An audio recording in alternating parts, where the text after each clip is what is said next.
China ने decision ये कर लिया है कि वो अफगानिस्तान के इशू पे अमेरिका से जंग नहीं करेगा, इससे हड़फस नहीं करेगा।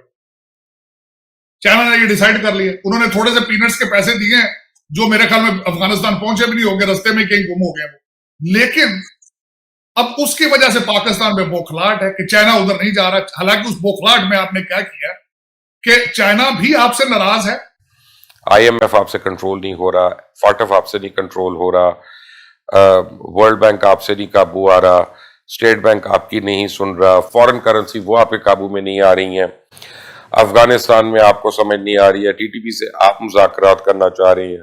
और क्योंकि इस तरह के जो मामलात होते हैं, नेशनल सिक्योरिटी के मामलात होते हैं और जो बंद कमरों में डिस्कस हो रहे होते हैं, वो आमतौर पर गली गली चौक चौराहों पर उन पर बात नहीं होनी चाहिए। दुनिया की नजरें अफगानिस्तान के ऊपर हैं। पाकिस्तान में TTP का मसला चल रहा है, पाकिस्तान में दहशतगर्द दोबारा सर उठा रहे हैं, पाकिस्तान में इकॉनमी के आप हालात देख लें, भारत के साथ हमारे तल्लुकात देख लें, भारत के साथ मामलात देख लें, कश्मीर के इशू देख लें। एक ऐसे वक्त में जब पाकिस्तान की फौज, जब पाकिस्तान का इदारा ISI इस वक्त बड़े महाज पर नबर्द आजमा है, बड़े महाज पर ये दुश्मन का मुकाबला कर रहा है।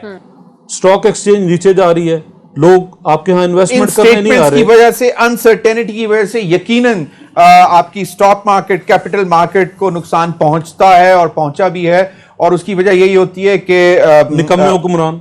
अच्छा करण साहब, सबसे पहले तो ये बताएं कि जनरल नरवाने ये कह रहे हैं कि जो अफगान ओरिजिन टेररिस्ट हैं वो जम्मू एंड कश्मीर में आ सकते हैं जब काबुल में सिचुएशन स्टेबलाइज होगी। पहले भी जब तालिबान का गवर्नमेंट आया था तब भी हमने अफगानिस्तान से जो टेररिस्ट थे वो हमने हमारे कश्मीर में आए थे, तो उस टाइम पे भी हमने उनकी मुकाबला किया था और उनको वापस भेजा। तो इस तरह से इस बार भी उससे कई गुना हम जो है तैयार। पाकिस्तान में माहौल बड़ा तनाव का है और मुख्तलिफ लोग तो ये कह रहे हैं नहीं सब अच्छा है, लेकिन ये कहा जा रहा है कि जो DGISI की अपॉइंटमेंट थी उसके ऊपर जारी बात है कि इमरान खान साहब का और जनरल बाजवा का डिफरेंस ऑफ ओपिनियन है। तो आप इस सारी सिचुएशन को कैसे एनालाइज करते हैं सर?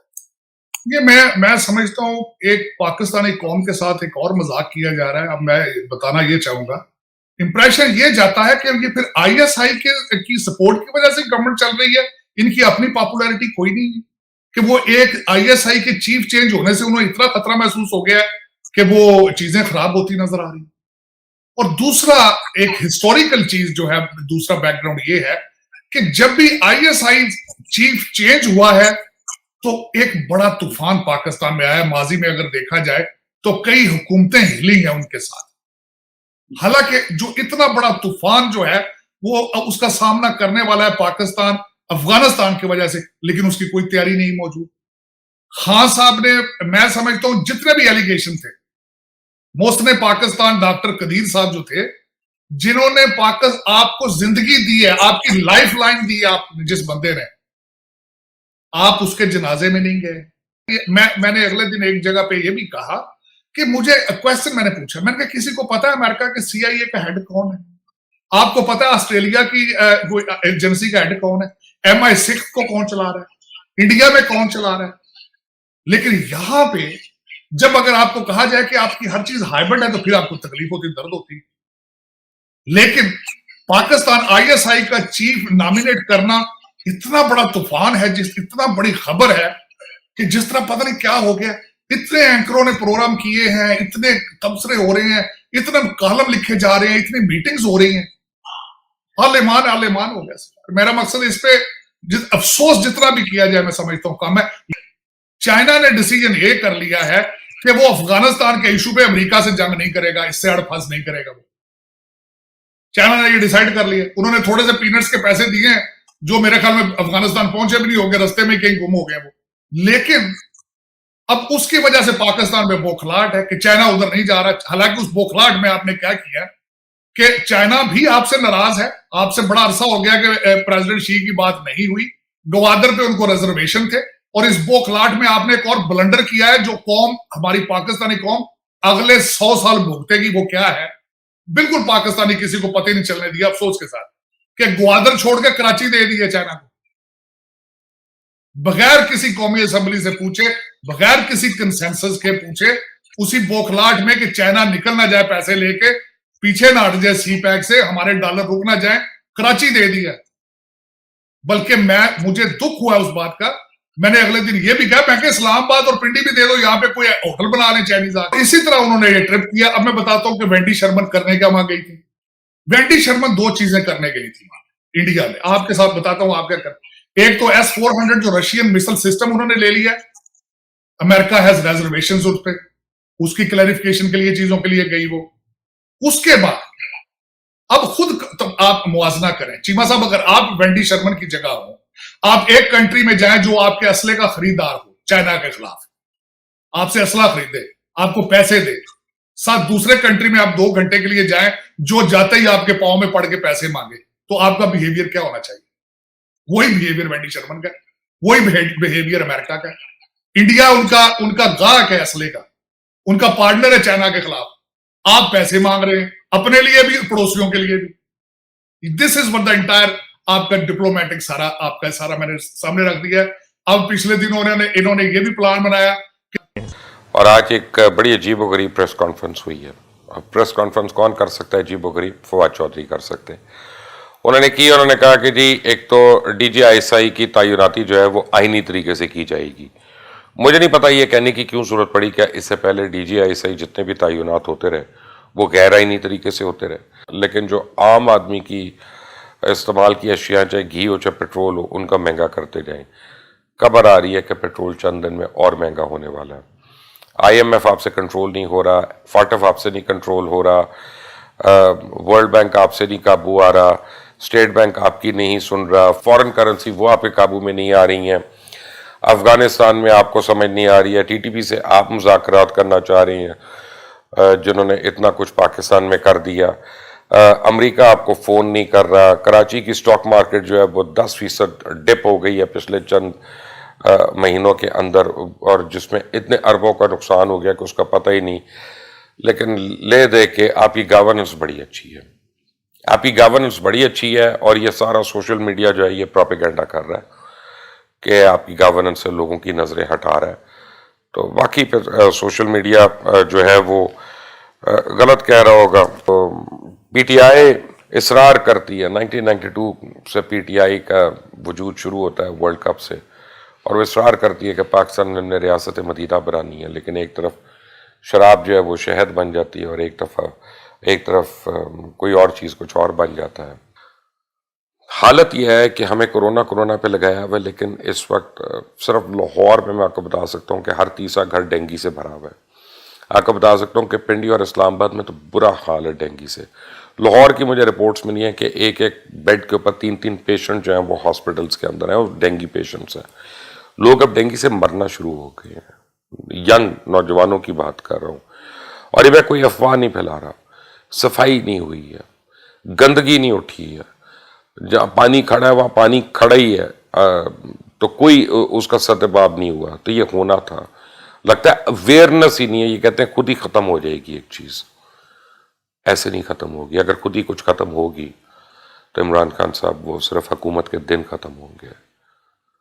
तो प्लीज़ जाग जाएं, होश करें, और अपने साथ जो काम करने वाले उनको कंछूट कम बोलें, और आवाम को आराम देने का सोचें, गवर्नेंस का सोचें, नॉन इश्यूज को अपना इशू मत बनाएं। That is not. क्या फवाद चौधरी की प्रेस कॉन्फ्रेंस उनको ये करनी चाहिए थी या नहीं करनी चाहिए थी? इस प्रेस कॉन्फ्रेंस से शकूक व शुबहात खत्म हुए हैं या मजीद शकूक व शुबहात ने जन्म लिया है?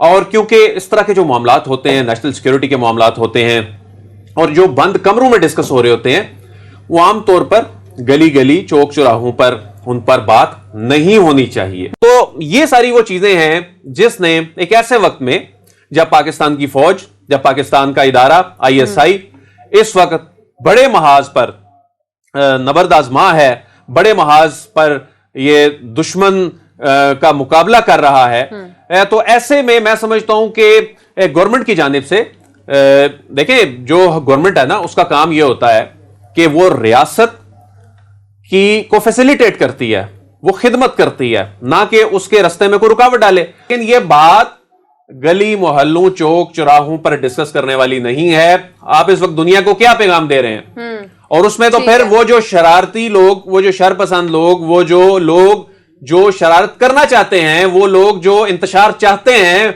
वो लोग जो सिविल मिलिट्री ताल्लुकात के हवाले से कोई मिस एडवेंचर देखना चाहते हैं खुदा ना खास्ता, तो आप तो उनको मौका दे रहे हैं, आप उनको ग्राउंड बना के दे रहे हैं। जो मुल्की हालात हैं और जो इंटरनेशनल प्रेशर भी आया हुआ है, प्लस अभी जो अफगानिस्तान में जो तमाम सिचुएशन चली है, बहुत इंटरनेशनल प्रेशर है पाकिस्तान के ऊपर, क्या इस वक्त ये इत्तफाक राय ना होना आपको नहीं लगता सदीक कि ये डेंजरस होगा? मसला ये है कि देखें, जिस तरह आप खुद ये कह चुकी हैं कि इस वक्त पाकिस्तान मुतहम्मिल नहीं हो सका किसी एडवेंचर का। आप चाइना और अमेरिका के ताल्लुकात देखें, जिस तरह से वो आमने सामने हैं। अफगानिस्तान की सूरत हाल देखें, पूरी दुनिया की नजरें अफगानिस्तान के ऊपर हैं। पाकिस्तान में टीटीपी का मसला चल रहा है, पाकिस्तान में दहशतगर्द दोबारा सर उठा रहे हैं, पाकिस्तान में इकॉनमी के आप हालात देख लें, भारत के साथ हमारे तल्लुकात देख लें, भारत के साथ मामलात देख लें, कश्मीर का इशू देख लें, फिर आप देखेंगे एक अजीब व गरीब सी सिचुएशन है। फिर आलमी सतह पे जो एक महंगाई बढ़ी है, उससे पाकिस्तानी जो है वो शदीद मुतासर हो रहे हैं।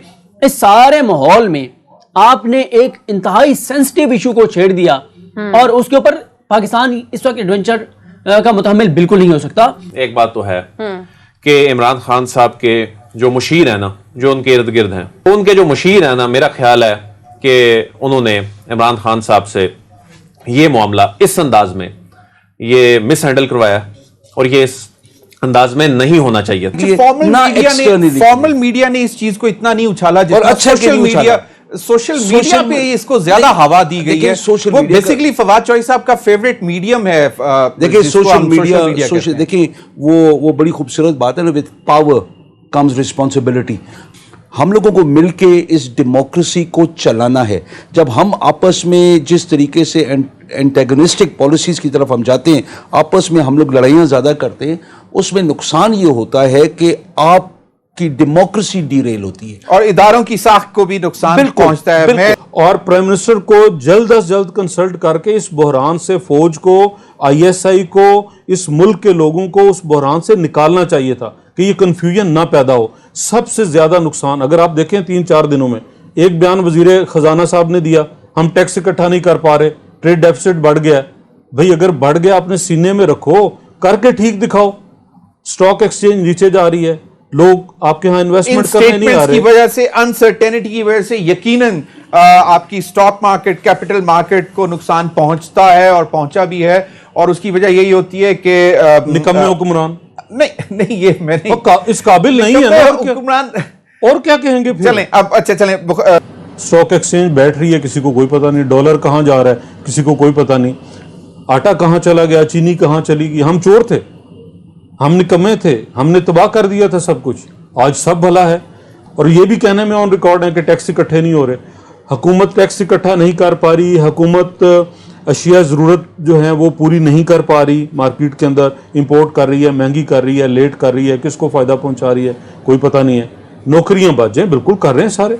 अच्छा कर्नल साहब, सबसे पहले तो ये बताएं कि जनरल नरवाने ये कह रहे हैं कि जो अफगान ओरिजिन टेररिस्ट हैं वो जम्मू एंड कश्मीर में आ सकते हैं जब काबुल में सिचुएशन स्टेबलाइज होगी। इससे क्या मुराद है? Is he talking about Daesh? Is he talking about TTP? Is he talking about Taliban? ये किसकी बात कर रहे हैं? क्योंकि इंडिया की क्या पॉलिसी है? क्योंकि पहले तो तालिबान दहशतगर्द थे, लेकिन जब इंडिया सिक्योरिटी काउंसिल का जो नॉन परमानेंट मेंबर की आखिरी जिस दिन था, और तो इंडिया की सदारत में ही ये कहा गया कि अब तालिबान जो है वो दहशतगर्द नहीं है। So what does this mean when army chief speaks about this? देखिए चीमा साहब, what he said is quite जो रेलेवेंट चीज उन्होंने बताई है, और इसमें कई एनालिस्ट का भी यही मानना है कि और इसको हम अफगानिस्तान में जो हो रहा है उसी से लिंक्ड है ये। और अफगानिस्तान में दो सिचुएशन हो सकते हैं, या तो वहां स्टेबिलिटी रहेगी या वो इंस्टेबिलिटी रहेगी। जो भी वहां बंदूक लेके घूम रहे हैं उनमें से कोई भी किसी को भी किसी तरह से भी मोटिवेट किया जा सकता है। उनका वहां से कश्मीर एक ऐसा टारगेट बन जाता है, एक आइडियल टारगेट, जहां पर उनका कॉज का भी जो है वो मुद्दा भी पूरा हो जाता है। और पाकिस्तान का इंटरेस्ट में भी है कि कश्मीर, अफगानिस्तान से जो फाइटर्स है उनको शिफ्ट करके आप कश्मीर में लेके जाएं। तो ये मेरे ख्याल से जो चीफ है वो उस चीज के बारे में बोल रहे थे कि हमें ऐसे चीजों पे भी ध्यान रखना पड़ेगा। और इस चीज के लिए उन्होंने जो आगे उन्होंने सेंटेंस भी कहा है कि हम जो है कई तरह से हम तैयार हैं, क्योंकि ये हमने पहले भी देखा है। पहले भी जब तालिबान का गवर्नमेंट आया था तब भी हमने अफगानिस्तान से जो टेररिस्ट थे वो हमने हमारे कश्मीर में आए थे, तो उस टाइम पे हमने उनकी मुकाबला किया था और उनको वापस भेजा। तो इस तरह से इस बार भी उससे कई गुना हम जो है तैयार है।